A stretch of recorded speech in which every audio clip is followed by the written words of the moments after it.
Hello అండి, ఈరోజు నేను హోమ్ మేడ్ ఐస్ క్రీమ్ చేయబోతున్నాను. దీనికి ఆరోగ్య ఫుల్ క్రీమ్ మిల్క్ యూజ్ చేస్తున్నాను. ఒక ప్యాకెట్ మిల్క్ని బాగా మరిగించుకోవాలి.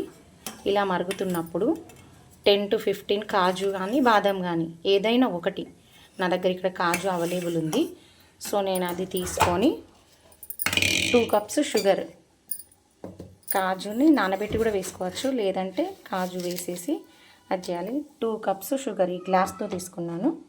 1.5 నుండి 2 కప్స్ పడుతుంది, అది మన స్వీట్నెస్ని బట్టి. 2 కప్స్ షుగర్ తీసుకొని మిక్సీ చేసుకోవాలి. ఒక 20 యాలకులు, ఇలా మిక్సీ చేసిన పౌడర్ని కూడా పాలల్లో వేసి, యాలకులు 15 నుండి 20 కాజు, యాలకులు ఒక 20, 2 cups sugar, 1.5 to 2 cups sugar వేసి పొడి చేసుకొని మరుగుతున్న పాలల్లో వేసుకోవాలి. తర్వాత నేను ఇక్కడ కస్టర్డ్ పౌడర్ తీసుకున్నాను. ఈ కస్టర్డ్ పౌడర్ నేను వెనీలా ఫ్లేవర్ తీసుకున్నాను, సో మీరు బటర్ స్కాచ్ ఫ్లేవర్ కూడా తీసుకోవచ్చు. ఆ కస్టర్డ్ పౌడర్ని 2 స్పూన్స్ తీసుకొని ఇలా కొంచెం వాటర్లో కానీ మిల్క్లో యాడ్ చేసుకోవాలి, ఎందుకంటే ఉండలు లేకుండా కలుపుకోవాలి కదా. సో ఆ పాలు ఒక 5 to 10 మినిట్స్ బాగా మరిగిన తర్వాత ఇలా కలిపి పెట్టుకున్న కస్టర్డ్ని కూడా ఆ మరుగుతున్న పాలల్లో వేసుకోవాలి. అప్పుడు మనకు కొంచెం చిక్కదనం అనేది ఫామ్ అవుతుంది. చూసారా, వేసేది వేయగానే కొంచెం చిక్కగా ఫామ్ అయిపోయింది.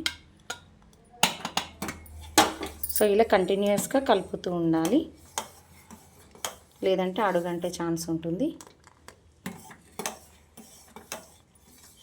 ఇంతే easy home made ice cream.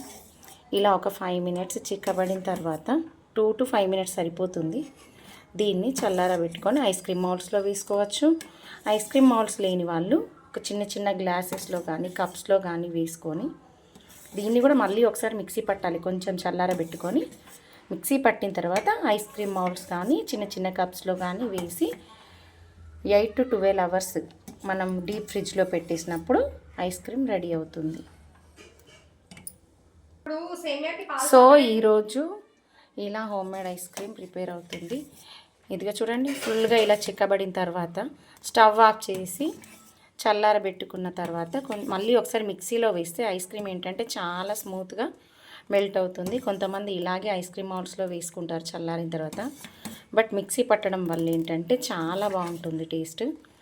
So చల్లారినాక mixie పట్టుకొని అప్పుడు దీన్ని ఐస్ క్రీమ్ మౌల్డ్స్లో కానీ కప్స్లో కానీ వేసుకొని ఫ్రిడ్జ్లో పెట్టుకొని 8 to 12 అవర్స్ స్టోర్ చేసిన తర్వాత మనకు పర్ఫెక్ట్ ఐస్ క్రీమ్ రెడీ అవుతుంది.